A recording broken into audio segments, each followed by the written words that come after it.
పల్లవి Prashanth arrest పై ఇప్పటి వరకు Shivaji respond కాలేదని చెప్పేసి రకరకాల కామెంట్లు వస్తున్న నేపథ్యంలో శివాజీ మొట్టమొదటిసారి రెస్పాండ్ అవడం జరిగింది. ఇటీవల బిగ్ బాస్ సీజన్ 7 విన్నర్ గా నిలిచిన పల్లవి ప్రశాంత్ అరెస్ట్ అయిన సంగతి తెలిసిందే.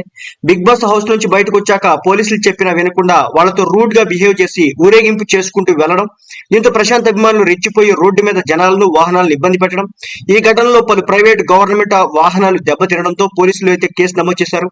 ఈ ఘటనలో పల్లవి ప్రశాంత్, అతని తమ్ముడు మరో 16 మందిని పోలీసులు అయితే అరెస్ట్ చేశారు.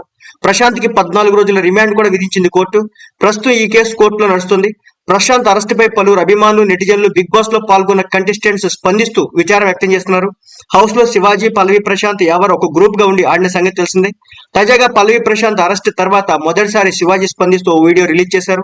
ఈ వీడియోలో శివాజీ మాట్లాడుతూ, చాలా మంది నాకు ఫోన్ చేసి ప్రశాంత్ గురించి అడుగుతున్నారు.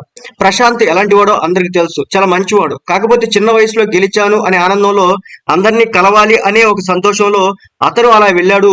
ప్రశాంత్ గురించి నేను పదే పదే మాట్లాడాల్సిన అవసరం లేదు. ప్రశాంత్ ఇష్యూ మొదలైనప్పటి నుంచి అన్ని అప్డేట్స్ నాకు వస్తున్నాయి. ప్రశాంత్ చట్టాన్ని గౌరవిస్తాడు, చట్టపరంగానే బయటకు త్వరలో వస్తాడు. అతను ఏ తప్పు చేయలేదు, ఎవరూ కంగారు పడాల్సిన అవసరం లేదని శివాజీ చెప్పుకొచ్చాడు. దీంతో శివాజీ వీడియో ప్రస్తుతం వైరల్ గా మారింది. అయితే పల్లవి ప్రశాంత్ కి ప్రస్తుతం అయితే బెయిల్ వచ్చింది. ప్రస్తుతం నాంపల్లి కోర్టు అయితే బెయిల్ ఇవ్వడం అయితే జరిగింది. సో ఎట్టకేలకు శివాజీ, అదేవిధంగా ప్రశాంత్, అదేవిధంగా యావర్, ఈ గ్రూప్ ఏదైతే ఉందో వీళ్ళు చాలా పాజిటివ్. అదేవిధంగా యావర్ కూడా వెళ్లి ప్రశాంత్ వాళ్ళ తల్లిదండ్రులను కలవడం అయితే జరిగింది.